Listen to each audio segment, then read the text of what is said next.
नमस्कार, आप देख रहे हैं न्यूज़ 30 एक्सप्रेस और मैं हूं आपके साथ रश्मि पांडे। आइए नजर डालते हैं इस वक्त की बड़ी खबर पर। प्रधानमंत्री नरेंद्र मोदी के स्कूली बच्चों के साथ परीक्षा पर चर्चा कार्यक्रम का झांसी के केंद्रीय विद्यालय 3 मेलेडी के माध्यम से प्रसारण किया गया। कार्यक्रम को लेकर पूर्व में तैयारियां की गई थी। कार्यक्रम के दौरान विद्यार्थियों के साथ बहुत सारे अभिभावक भी मौजूद रहे। इस दौरान विद्यार्थी प्रधानमंत्री के संबोधन से काफी प्रभावित दिखे। हाई स्कूल की छात्रा दृष्टि ने कहा कि प्रधानमंत्री ने हमें गाइड किया और कहा कि परीक्षा को उत्सव की तरह लेना चाहिए। केंद्रीय विद्यालय के प्राचार्य सुभाष चंद्र श्रीवास्तव ने कहा कि ये परीक्षा पर चर्चा का 5वां संस्करण था। प्रधानमंत्री ने जो बातें बताई हैं वो सिर्फ एकेडमिक में नहीं बल्कि रोजमर्रा के जीवन में भी प्रेरणा देने वाली है। क्लास के स्टूडेंट हैं, अब प्रधानमंत्री का आपने संबोधन सुना, उससे क्या प्रेरणा लिया? नमस्कार, मैं अरिहंत जैन केंद्रीय विद्यालय क्रमांक 3 12वीं कक्षा का छात्र हूँ। सबसे पहले तो मैं प्रधानमंत्री मोदी जी के लिए शुक्रगुजार हूँ कि उन्होंने ये जो नई श्रृंखला शुरू की है परीक्षा पे चर्चा, ये अभूतपूर्व कृत्य है और बहुत ही सराहनीय है। इससे कई लोगों को बहुत प्रेरणा मिली है। जो छात्र जीवन होता है, जो ये उम्र है, इससे कई बार अनुशासन और डिस्ट्रैक्शन ये बहुत मायने रखती हैं। तो प्रधानमंत्री मोदी जी ने बहुत ही सही गाइडलाइन प्रोवाइड की है।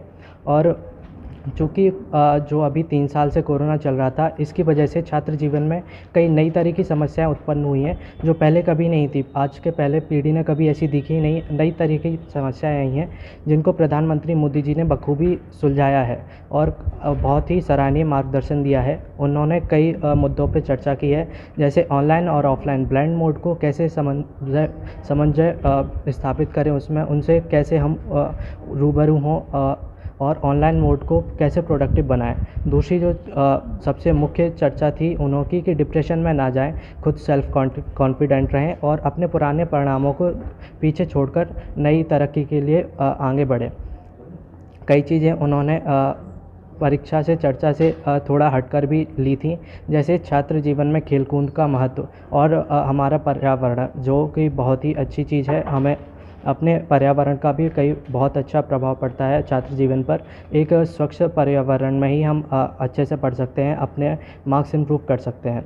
और जो उसके बाद बात आती थी कि कंपटीशन से कैसे हम फेस करें, जो कि अभी ये वही फेज चल रहा है। हमारे प्री बोर्ड्स भी हैं, बोर्ड आ रहे हैं और जेईई मेंस भी आ रहा है, उसका एंट्रेंस एग्ज़ाम आ रहा है। उसके बाद ISST और CUCET भी हैं। तो उन्होंने कहा कि सबके लिए अलग अलग नहीं पढ़ना है, सब चीज़ों को एक साथ लेके पढ़ना है। अगर जैसे हम नॉर्मली रणनीति बनाते हैं कि हम इस एग्ज़ाम के लिए इतना पढ़ेंगे, उस एग्ज़ाम के लिए अलग से पढ़ेंगे, उन्होंने कहा ऐसा नहीं करना है।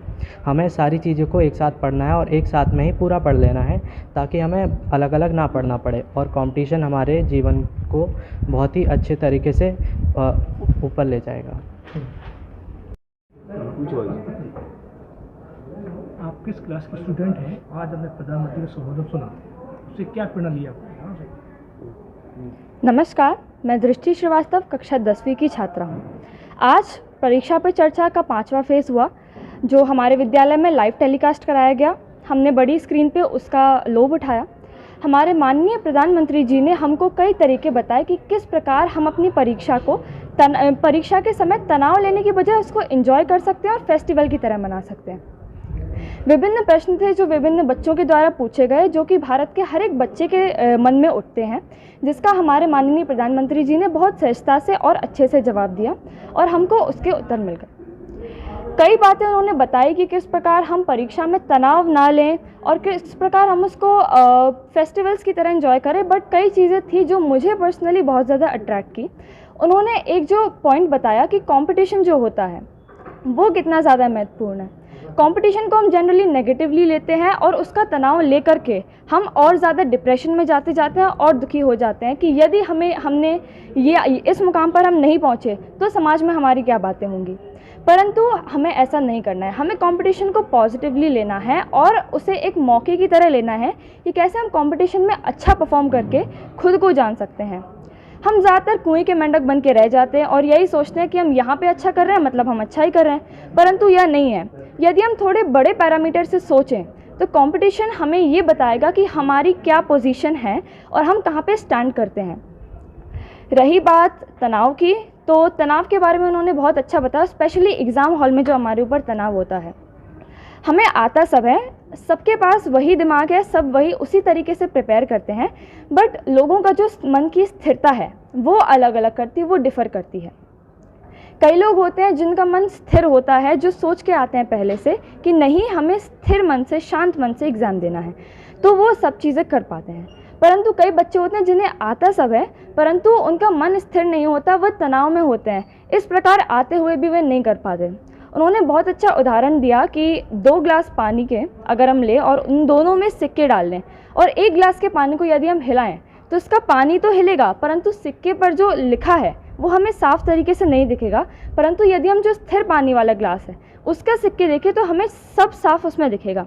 यही हमारे मन की बात है। यदि हमारा मन स्थिर है तो हमें जो मेमोरी में पड़ी चीज़ है वो अच्छे से समझ आ जाएगी और हम लिख लेंगे। परंतु अगर हम अस्थिर मन से रहेंगे, चाहे एग्ज़ाम हॉल हो, चाहे ज़िंदगी का कोई भी स्थान हो, यदि हमारा मन अस्थिर रहेगा तो हम चाहकर भी उस चीज़ तक नहीं पहुंच सकते। तो मन की स्थिरता बहुत ज़रूरी है। इसमें एक बात मोदी जी ने बहुत अच्छे से समझाई कि डिस्ट्रैक्शन जो है वो कितना ज़्यादा हमको हमारे मेन गोल से दूर ले जाता है। डिस्ट्रैक्शन केवल ऑनलाइन मोड में नहीं होता, ऑफलाइन मोड में भी होता है। डिस्ट्रैक्शन होता है। और हम बच्चे कहते हैं कि ऑनलाइन मोड में हमें डिस्ट्रैक्शन हो रहा है क्योंकि हम एप्लीकेशंस अलग अलग यूज़ कर रहे हैं जो हमें नहीं करनी चाहिए। परंतु नहीं, ऐसा नहीं है। प्रॉब्लम मोड से नहीं है, ऑनलाइन या ऑफलाइन मोड से प्रॉब्लम नहीं है, प्रॉब्लम हमारे मन की स्थिरता से है। यदि हमारा मन स्थिर रहेगा तो चाहे मोड ऑनलाइन हो या ऑफलाइन हो, हम हमारे मेन गोल से डिस्ट्रैक्ट नहीं होंगे। और एक और बात बहुत अच्छी मोदी जी ने बताई कि हमारा जो परिवार है, हमारा जो समाज है, हमारे जो टीचर्स हैं वो हमसे एक्सपेक्ट करते हैं और हम कई बार उन एक्सपेक्टेशंस पे खड़े नहीं हो पाते तो हम डीमोटिवेटेड हो जाते हैं कि हम उस लायक नहीं हैं। मोदी जी ने यह हमको बताया कि आपके पेरेंट्स, आपके टीचर्स आपसे एक्सपेक्ट कर रहे हैं क्योंकि वो आपको उस लायक समझते हैं और आपके पेरेंट्स कभी भी ये नहीं चाहेंगे कि आप उनसे नीचे हों, वो हमेशा यही चाहेंगे कि आप उनसे ऊपर हों। तो वो यदि कुछ कह रहे हैं, आपसे कुछ एक्सपेक्ट कर रहे हैं तो सोच समझ के कर रहे हैं। आप कभी भी खुद को नीचा नहीं समझिए। आप ये सोचिए कि यदि आपसे ये एक्सपेक्ट किया जा रहा है मतलब आप उस लायक हैं और मेहनत करिए। और एक बात जो मोदी जी ने हम सभी को लास्ट में बताई कि देखिए, एनालिसिस बहुत ज़्यादा ज़रूरी है। यदि हम कोई कार्य कर रहे हैं, हम करे जा रहे हैं बट अगर हम एनालाइज नहीं कर रहे हैं लास्ट में तो उसका जो मतलब है वो निकल के नहीं आता। हमें कोई भी कार्य करने के बाद एनालाइज करना है कि हमारी जो परफॉर्मेंस थी उस टाइम स्पैन में क्या वो प्रोडक्टिव थी, क्या हमने जो किया हमें उससे कुछ निष्कर्ष मिला, ये ज़रूरी है। और हमारा जो रूटीन रहता है उसमें कई चीज़ें रहती हैं जो हमें करना पसंद होती हैं, कई चीज़ें होती हैं जो हमें आउट ऑफ बाउंडेशंस करनी पड़ती हैं और कई चीज़ें नेसेसिटी हैं। तो हमें पहले तो नेसेसिटी, लग्जरी और जो हमारी जो चीज़ें पसंद की हैं उनमें डिफरेंस निकालना है, टाइम स्पैन में डिवाइड करना है और ये कोशिश करनी है कि जो हमारी प्रायोरिटी है उनको पहले करें, ना कि वो चीज़ें जो हमें प्रिय हैं। धन्यवाद। जो ये परीक्षा पे चर्चा का 5वां संस्करण माननीय प्रधानमंत्री जी के द्वारा आज जो संबोधन किया गया और जो विभिन्न सवालों के जवाब दिए गए, हमारे विद्यालय में इसके लिए हम लोगों ने एलईडी स्क्रीन लगाकर बच्चों के बैठने की व्यापक व्यवस्था की थी और बच्चों ने भी इस कार्यक्रम का पूरा लाभ उठाया। बच्चे बड़े जिज्ञासु थे। बहुत समय के बाद ऑफलाइन मोड में विद्यालय संचालित हो रहे हैं तो उनकी बहुत सारी समस्याएं थीं, तो इस कार्यक्रम का बच्चों ने पूरा लाभ लिया। मुझे लगता है कि आज की चर्चा का केवल एक क्षेत्र में असर नहीं होगा, केवल एकेडमिक के क्षेत्र में असर नहीं होगा, इसका एक व्यापक असर होगा, उनके पूरे जीवन पे इसका असर होगा। क्योंकि माननीय प्रधानमंत्री जी के द्वारा जिस तरह से जीवन के विभिन्न स्वरूपों को पूरे बच्चों के व्यक्तित्व के विकास के लिए क्या आवश्यक बातें हैं, उन सारी शंकाओं का समाधान प्रधानमंत्री जी के द्वारा किया गया। उन्होंने बताया कि बच्चों को कैसे अपने लक्ष्य के प्रति फोकस्ड होना चाहिए, किस तरह से उन्हें जीवन में आगे बढ़ना है। परीक्षा को उन्होंने ये मान सकते हैं कि उत्सव के रूप में उन्होंने कहा है और बच्चों को परीक्षा के लिए नहीं पढ़ना है, उन्हें ज्ञान अर्जन के लिए पढ़ना है, ऐसा उनका उद्देश्य था।